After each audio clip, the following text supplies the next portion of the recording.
Salve a tutti, bentrovati. Questa quarta edizione di Fermhamente sta per iniziare e sta per iniziare con un ospite gradito, un grande professore, un scienziato di fama internazionale, un matematico di prima linea, per cui bando alle ciance direi che possiamo chiamare qui con noi il professor Christopher Budd dell'Università di Bath. Ciao Christopher, ben trovato. Hi Chris. Hi. Hello there. Hi. Yeah, that's good. It's a real pleasure for us to have you as guest here with us at the opening event of Fermhamente Festival. So thank you very much. Thank you very much. Very excited to be able to take part in your festival. Yeah, why not? That's good. So let me introduce who is Christopher Budd to Fermhamente people. If you want, Christopher, I introduce you just with a brief bio of you. So, oh wow, Christopher Budd, OB, yeah, is based at the University of Bath, right? Where he's a professor of applied mathematics and director of the Center of Nonlinear Mechanics. He has a long history of engagement in the public understanding of science and mathematics through institutions such as the Royal Institution, the Institute of Mathematics and its Applications, and the Institute for Mathematical Innovation. His current positions include Chair of Mathematics at the Royal Institution at Great Britain, Professor of the Public Understanding of Mathematics at the ICMS, right? Yes. In Edinburgh, and Grisham Professor of Geometry. Professor Budd's broad research interests circle around interdisciplinary industrial and applied mathematics, and he has a particular interest in complex nonlinear problems arising in real applications. He has carried out a large volume of work in numerical weather prediction and data simulation in close collaboration with the Met Office over the past 10 years, and his algorithms are now incorporated into the Met Office operational weather forecasting code, where they have made a significant difference to their accuracy and receive, if I remember well, a knowledge transfer award, right? That's right, yes. He's also carrying out research on climate modeling using modern mathematical and computational methods, and is actively involved in a number of international climate modeling networks, including ClimateNet, which he co-directs, and the Mathematics of Planet Earth program, right? That's right. So the advancement of the public understanding of and engagement in science and mathematics is a central element of Professor Budd's career. He has been involved in developing successful programs with young people through his position at the Royal Institution and IMA. One of the most significant of those projects is the Budd Taps into Science Festival, a major hands-on science festival which has won many national prizes since its establishment in 2001. Last but not least, Professor Budd was awarded OB in 2015 for services to science and mathematics education. So, Chris, so many things. I hope to don't forget anything, but it's important because I have, in my experience, the pleasure to work with you in 2016 when I was visiting in the University of Bath. Greatly enjoyed your visit. It was a real collaboration when you came. Oh, thank you so much. So let's start, if you want. Yeah. And I start with a question. So I read that one of your preferred quotes is one of Douglas Adams. Probably I heard about this in one of your conferences. And the quote is like this: on the planet Earth, man had always assumed that he was more intelligent than dolphins, because he had achieved so much, the wheel, New York, words, and so on, whilst all the dolphins had ever done was muck about in the water, having a good time. But conversely, the dolphins had always believed that they were far more intelligent than men, for precisely the same reasons. Yeah. So, starting from this year festival theme is eco-science. Yes. Eco-science can sound as a play on words, but in my opinion, it will have to become a necessary vision for our future. So the first question is, What are, in your opinion, the top challenges for humankind in the 21st century, and how mathematics can help us to face them and to build an eco-science? Well, that's a very, very good question. And at the moment, the top challenge is certainly COVID. And we have to work out how we're going to live with COVID and come out the other side.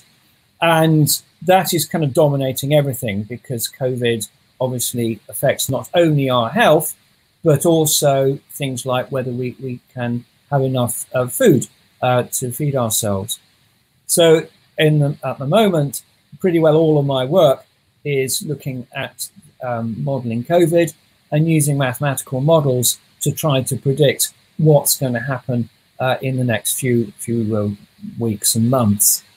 But assuming that we resolve the COVID problems, and I'm sure we will, then climate change has to be the dominant impact on human beings, certainly over the next decades and beyond.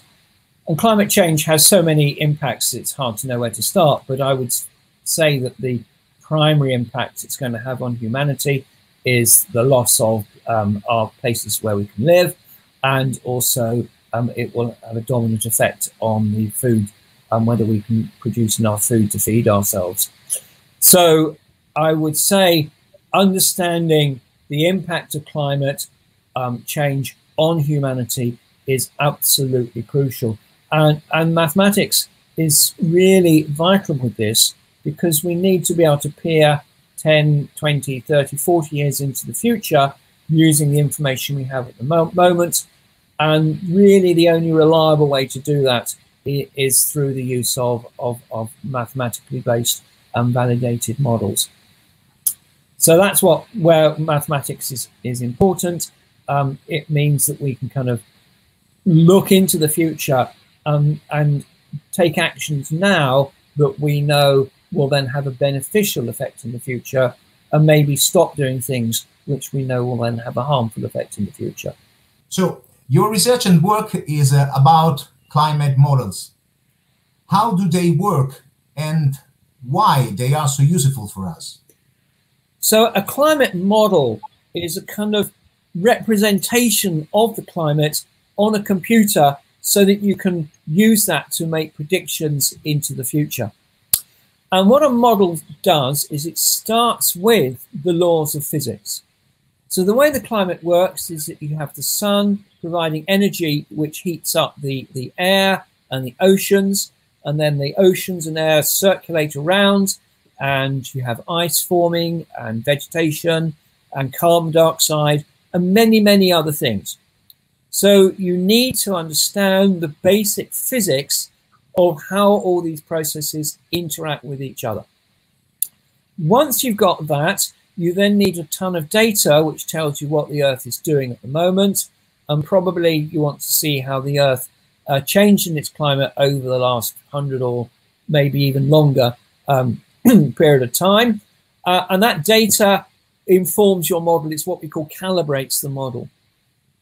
And then when you've got the data and all the physics together, you then turn that into mathematical equations.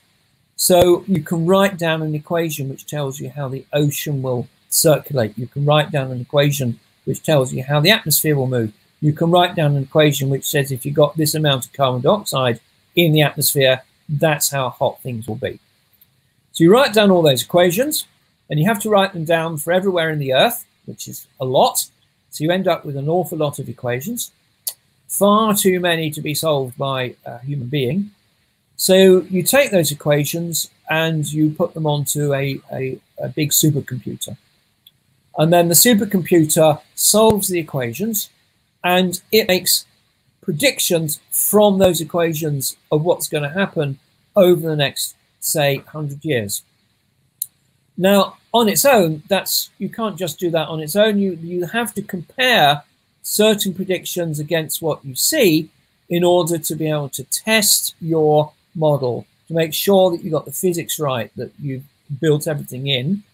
So you test your model against data from the climate. You might compare, for example, predictions of the amount of ice in the Arctic against what the model says.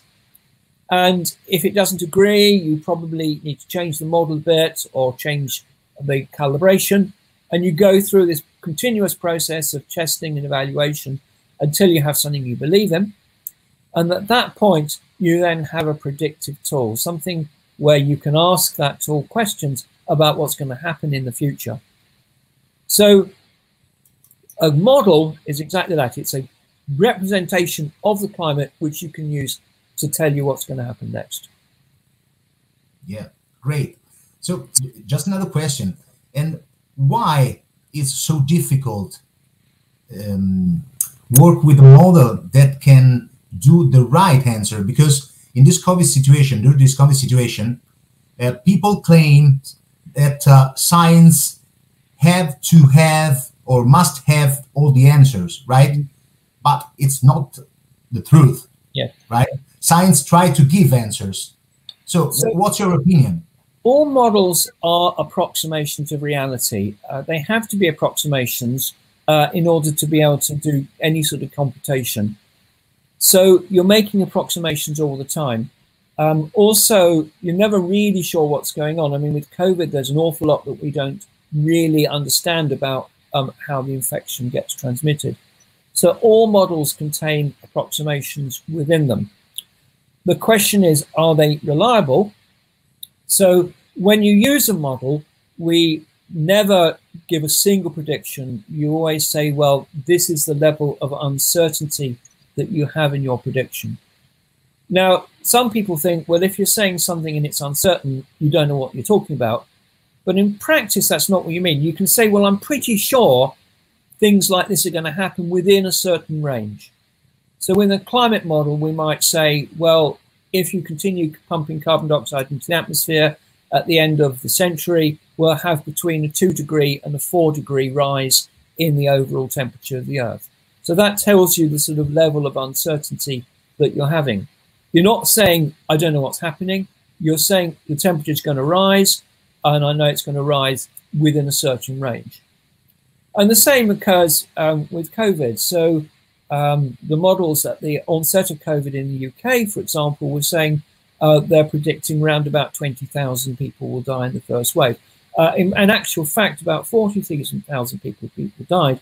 But that might seem a big error, but it isn't really, because what the models were saying was that you'd get a kind of range of death in the tens of thousands, which was right. So it wasn't 100,000, it wasn't 1,000. It was getting the right range. And that actually wasn't an unreasonable prediction. I mean, to give another example, we have models for the weather. We're pretty sure these models are right because we test them every day. But you know, we test them against the weather. And most of the time they get the weather right.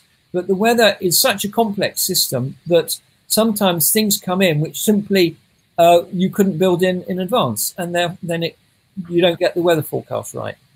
But most of the time it gets right, and it's getting better every year as we improve the forecasting models. Thank you.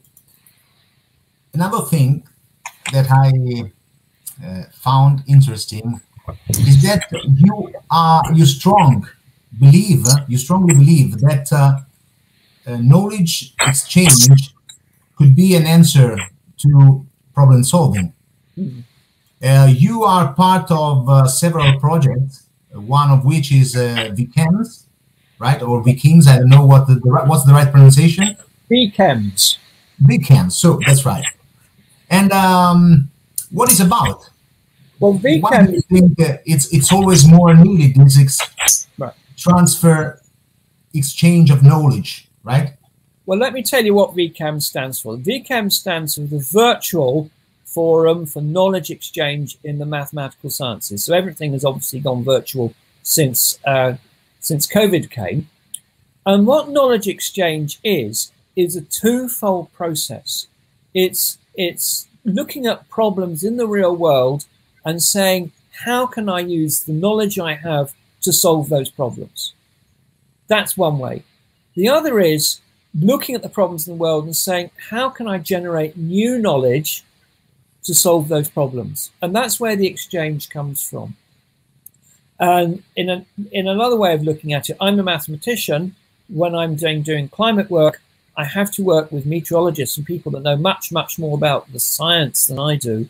And so we have an exchange of knowledge between what they know about science and what I know about the mathematics. And it's that dynamic exchange where all the kind of exciting things happen. And so with COVID, we're looking at a lot of COVID problems. We have mathematicians in VCAMs working all the time with doctors and epidemiologists and with politicians to exchange knowledge and information between us, and as the most powerful way of trying to solve the problems that we're facing at the moment. Great, that's great. I think it's a new challenge, right, for scientists, because everything can be resolved together. I think we don't have all the knowledge to solve a problem by ourselves. So I think that an interdisciplinary approach to the problem is the real answer nowadays. It has to be, and that's really, really exciting. There's so much that we can gain from working with each other in an environment where we respect each other's opinions and value what each has to contribute.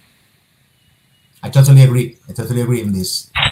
So move on another of your great interest, that is the Science Festival, because we are in Fermhamente, that is the Science Festival of the Fermo, oh, yes, which I direct, and you are the founder and the director of Bathtubs into Science Festival. And the question is, what can a science festival do for the general public? So why is fundamental to engage people with maths and science? Well, science affects all of us, all of our lives are currently affected by science, and this is really important at the moment. So I assume in Italy, certainly in the UK, big decisions are being made by governments under the guidance of science.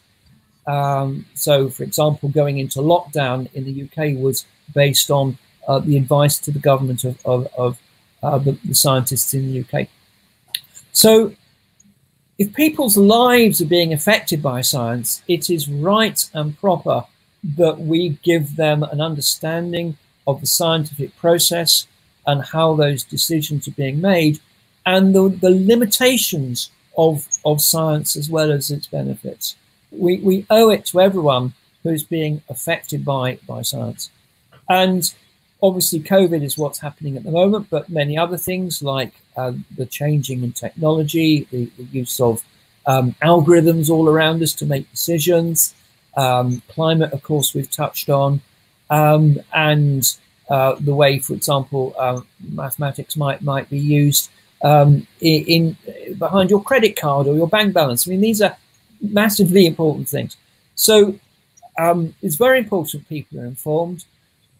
In our democracies, it is the taxpayer that pays for scientists like you and me to have a job, and so again we owe it to the taxpayer to say where their money is being spent, that we are using it wisely in a way that is hopefully benefiting them in the long term. So I think these are all good reasons, apart from and including the sheer joy of discovery that you get from doing science and mathematics. And no science festival should not have an element of wonder and excitement behind it. Yeah. And how is important for you starting this process from young people? Well, young people are the future. It's as simple as that. And if we don't encourage young people at this stage, then not only will we not have the scientists and engineers in the future, but also those they'll be kind of disenfranchised. They'll be cut off from all the benefits that science brings. So young people are very much our future, and we owe it to them to give them a chance to understand the real way that science can be a force for good. And also, they're the ones that are going to make the new discoveries. It's you know, so many huge scientific discoveries have been made by really quite young people. And it's very exciting whenever I talk to young people to think in my audience, I might have the person that comes up with the next Google or the, you know, the next going to Mars or something like that. You know, that's where the excitement comes. That's great. Oh, today there was the annunciation of a Nobel Prize to Roger Penrose. That is a great news for mathematicians and all the scientific world. Yeah, I was very. I'd hardly call Roger Penrose a young man. It was exciting for me because many years ago I was a student in Oxford, and Roger Penrose was one of the lecturers that I would hear from, and also in the coffee rooms, when we'd have discussions, and he would talk about all this stuff. So I feel I sort of half know him, and so I couldn't be more pleased that he's got the Nobel Prize.